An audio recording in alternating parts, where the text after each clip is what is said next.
Marine life is important to humans. Along with all life on Earth, we have roots in the world's oceans. If you haven't read Kurt Vonnegut's 1985 book, Galapagos, then I strongly recommend it. This novel is riveting, and it reinforces our need to conserve oceans and their life. A story at NBC News on April 28, 2022 is titled, "Ocean Life Projected to Die Off in Mass Extinction Event If Emissions Remain High." Never mind the peer-reviewed evidence that all life on Earth will go extinct if we remain on our current path. A notable paper on that topic appeared in Scientific Reports on November 13, 2018. Authored by Strona and Bradshaw, the paper was titled, "Co-extinctions Annihilate Planetary Life During Extreme Environmental Change." The abstract of this paper includes this information.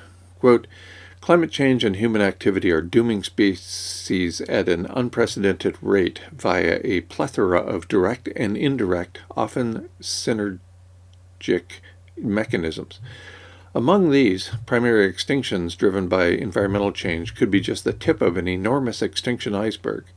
As our understanding of the importance of ecological interactions in shaping ecosystem identity advances, it is becoming clearer how the disappearance of consumers following the depletion of their resources, a process known as co-extinction, is more likely the major driver of biodiversity loss. By subjecting a large set of virtual Earths to different trajectories of extreme environmental change, and by tracking species loss up to the complete annihilation of all life, either accounting or not for co-extinction processes, we show how ecological dependencies amplify the direct effects of environmental change on the collapse of planetary diversity by up to 10 times. End quote. This paper concludes that a rate of environmental change slower than the current one Earth is experiencing will drive all life on this planet to extinction. It includes this line, as I've mentioned previously in this space, quote, "A rogue, seemingly desert Earth wandering across the universe could still have some tiny chance of blooming again under some lucky and unlikely circumstances." End quote. Back to the story at NBC News, the subhead tells the story. Quote, "Marine mammals could die at levels rivaling the biggest mass extinction events in history," a study found, "if seas become too warm and hold too little oxygen." End quote. It is well known, as reported even by the Design to Fail Intergovernmental Panel on Climate Change, that Earth is amid the fastest mass extinction event in planetary history. No other event comes close to the fossil fuel-driven disaster we, collectively, are driving. The lead for the story at NBC News reiterates the importance of this event. Quote, "Marine mammals could die off at a level rivaling the biggest mass extinctions in geologic history if people don't curb greenhouse gas emissions." End quote. In this case, people refers to you and me, not millionaires and billionaires. After all, the wealthy folks are charged with maintaining aerosol masking, while the rest of us are given the task of conservation. The story at NBC News continues with a reference and embedded link to a peer-reviewed open-access paper in the renowned journal Science.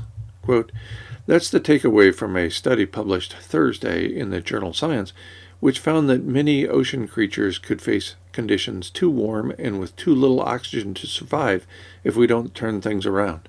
The more warming, the fewer species are likely to survive, the results show." End quote. I turn now to the peer-reviewed open-access paper in Science, titled "Avoiding Ocean Mass Extinction Event from Climate Warming." The paper was written by two scholars affiliated with the University of Washington and Princeton University. The peer-reviewed paper begins with a subsection titled, quote, "Rising Temperatures, Rising Risks." End quote. It includes the customary information about the ongoing disaster and how the masses must conserve fossil fuels to save us. Quote, "Climate change brings with it the increasing risk of extinction across species and systems.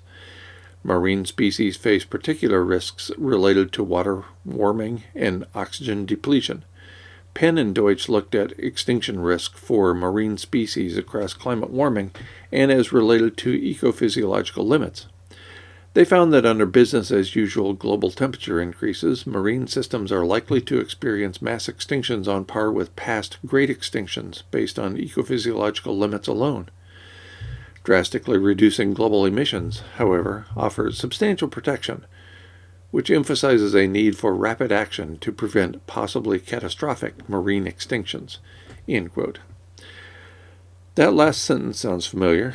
It's a call to the masses, that's you and me, to save the living planet. Quote, "Drastically reducing global emissions, however, offers substantial protection, which emphasizes a need for rapid action to prevent possibly catastrophic marine extinctions." End quote.